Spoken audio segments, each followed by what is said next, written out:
So how is it, lately you've come into the big show. We've seen you on Showtime. We've seen you come in and make a big, they've got a special on you on TV. You look like $1,000,000. You're doing, a lot of my friends commented on that before I came out to see today.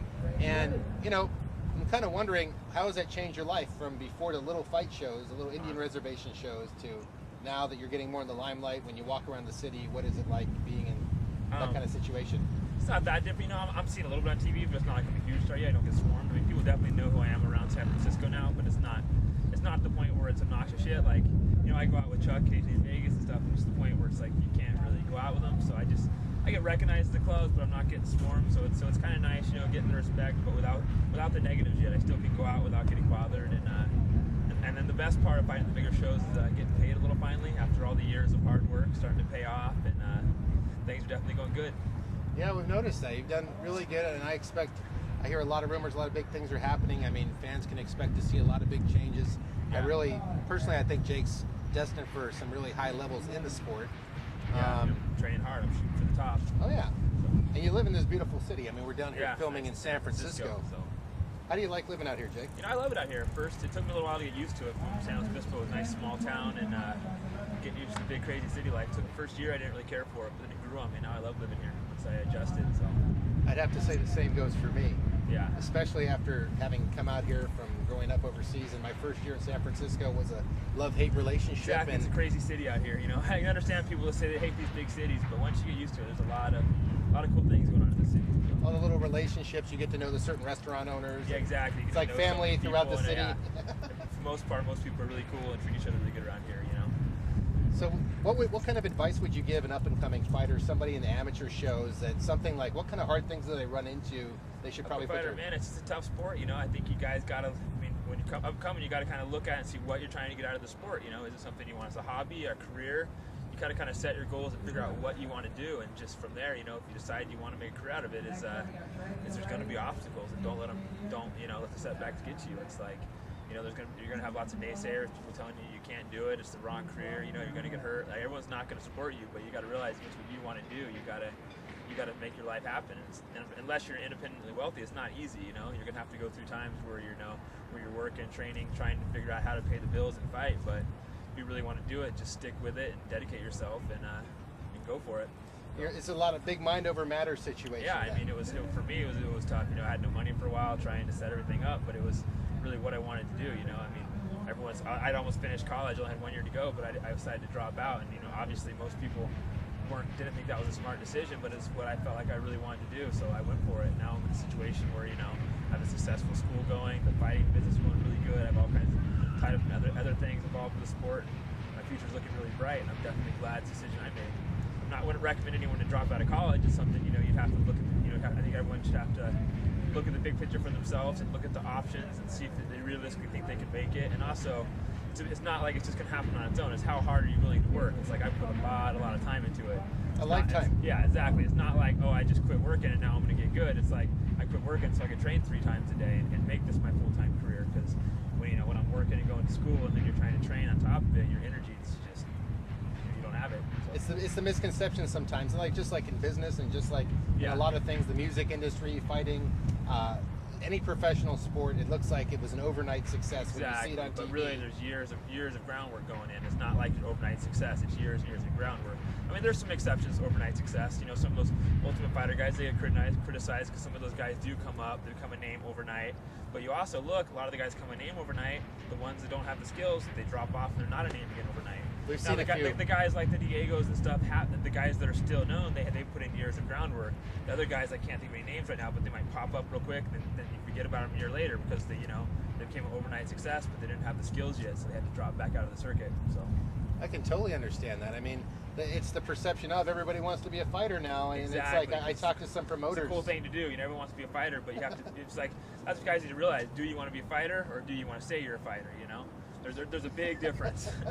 Don't just wear a shirt and say I'm tough. Yeah, exactly. Hang out at the bar with. Because truly being a good fighter is a lot of work. It's not just going out, getting in a couple fights and saying you're a fighter. It's a full-time job.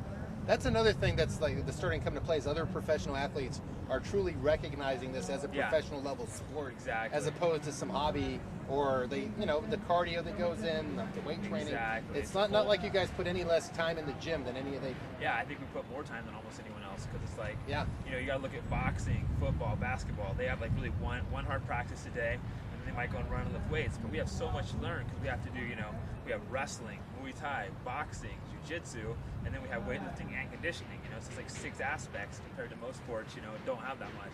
Boxers, they'll go in, they'll box and hit pads, and then they'll run. So it's so much easier to get their work in. That's true. So So what do you think about? I know now there's like a lot of things that have been happening in the sport. We're seeing a lot of guys popping up positive on steroids in the sport. What do you think about that? I mean, I know you're totally straight, clean, pure, all 100% I man-made think it's stuff. it's really a tricky issue because it's like guys are just training so hard and they're wanting to get ahead, and they're just it's unfortunate, but it's something to be in the sport. I also think it's overall I don't think it's beneficial. A lot of guys think you see guys they juice up real fast, but they got to look at is it really helping them? It might Yeah. give them some short-term strength gains and stuff, but like look at most of these guys, their gas isn't as good, so it's kind of the trade-off. So it's They're carrying too much muscle and they're exactly. giving up. So I think guys, they need to look at the long-term picture. Like they might feel better overnight, be able to train a little harder, feel a little stronger. But you got to realize this is a long-term sport. You're going to be 10, 15 years. So what's it doing to your body in the long run? Is it helping? you think a lot of guys use it as a supplement for injuries because there is such high injury in the sport? That's probably why it caught on so definitely. big. That's why it gets to some issues. It's more of a gray area. Guys get hurt and they want quick recoveries. And a lot of times doctors are even giving it to them. So I mean, it does get tricky in certain issues. Yeah. But overall, it's probably unless a guy was severely injured with a doctor, it probably wouldn't be worth it. But a guy doing that, I would think you have to do that, have time to rehab, and then be fully off. Which Yeah, it's I true. think in that case We're it'd not. be I'm legal. not I trying to don't be know, yeah. political about it either. Yeah. I'm just curious because I know that the sport is rough. You take a lot of injuries, and you hear it from all the other sports.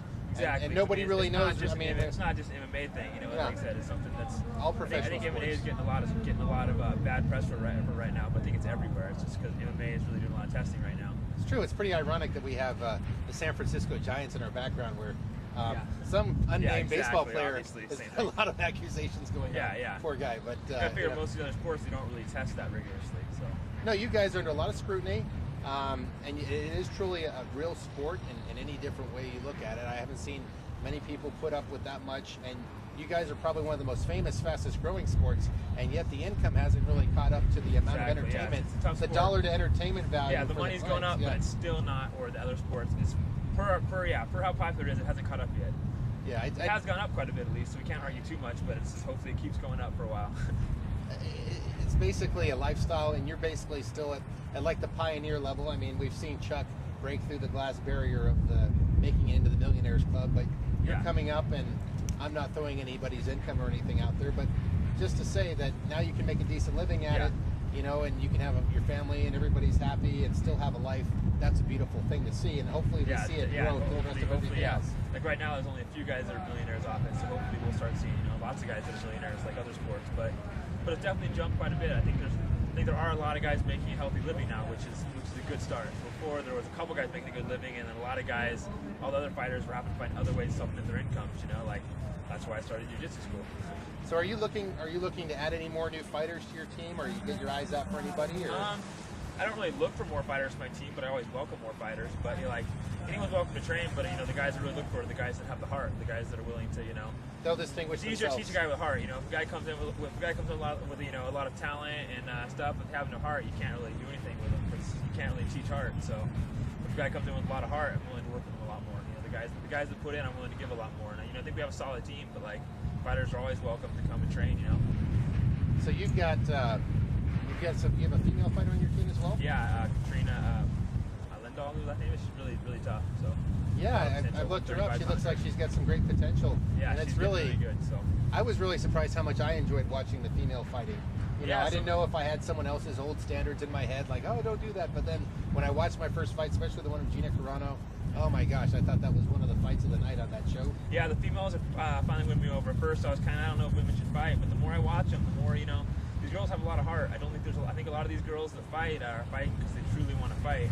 You got to look at guys, for instance, half the guys fight because they want to say they're a fighter. There's not too many girls that want to brag they're fighters. The girls who are out there fighting, they really got a lot to prove. So they really put it on the line, and most most of them are tough as hell.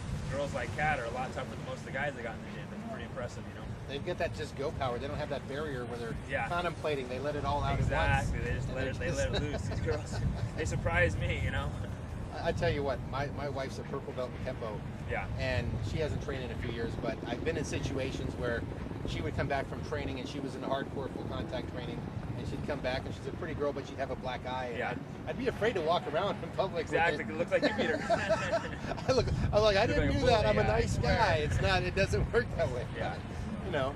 So you got a big fight coming up in Hawaii. You're pretty excited Yeah, about that. I'm really excited to fight Cerudo. You know, I've been a fan of his for a long time, so I'm excited to go out there and kick his ass. So, I think you're going to do. I have no yeah, qualms about I'm that. in great shape. I'm ready to fight. I'm excited, so I can't wait. Well, I think the big thing for you is you really enjoy challenging somebody at a top level. Yeah. Even paydays aside, you're somebody that wants to compete at all levels. Exactly. I want to fight the top guys. You know, I'm not out there trying to look good, press myself against these bums and pad my record. I want to go out there and fight the best guys. You know, that's the mentality I have. Well, You know, to prove to myself that I can beat the best. it's been rumored, Jake, you are an outstanding athlete. It's been rumored people don't want to step up sometimes. I've You know, they definitely don't want had to. They don't a- want to step to you. I've definitely had a lot of fighters not sign contracts with me. It's really frustrating, you know. To last, 2 years, just time and time again, guys just turning down fights. But what am I gonna say, you know? Well, I know. It's Can't like, really blame them because it's kind of a tough situation. Because all the fighters know that I'm a tough guy to beat, and I don't have name recognition of some of the other fighters right now. And the guys are just got a lot of guys avoiding me. So well, I think people are just getting slicker at it. Yeah. You know, we can go back to the UFC scenario. I'm not putting anything out there because I'm not trying to start the controversy show. Yeah. But we know that one guy ducked another guy for a long time from becoming a light Yeah, yeah. heavyweight champion. And here we are today. And you don't see that as much, but I guess a lot of fighters that don't want to take on the guy that they know can knock him back to zero again. Yeah. They're like, oh no, I have the flu, or oh, I think Yeah, definitely, I have a thing that day. definitely ran into a few excuses, but what are you gonna do? As long as I keep getting fights. So I'm happy to have you on the Beatdown program, and I hope you fans tune in to see a lot more of Jake. We're going to be talking to him after his fight when he gets back from Showtime fight that's going to be happening this September 15th in Hawaii. Hopefully so tune in I'll to come back Showtime. with a good knockout. Oh, to- yeah. To brag about. Oh, I expect it. Well, that's great, Jake. Well, thank you. Cool. Thanks a lot. I want to do. Hey, this is Jake Shields, and you're watching Beatdown TV.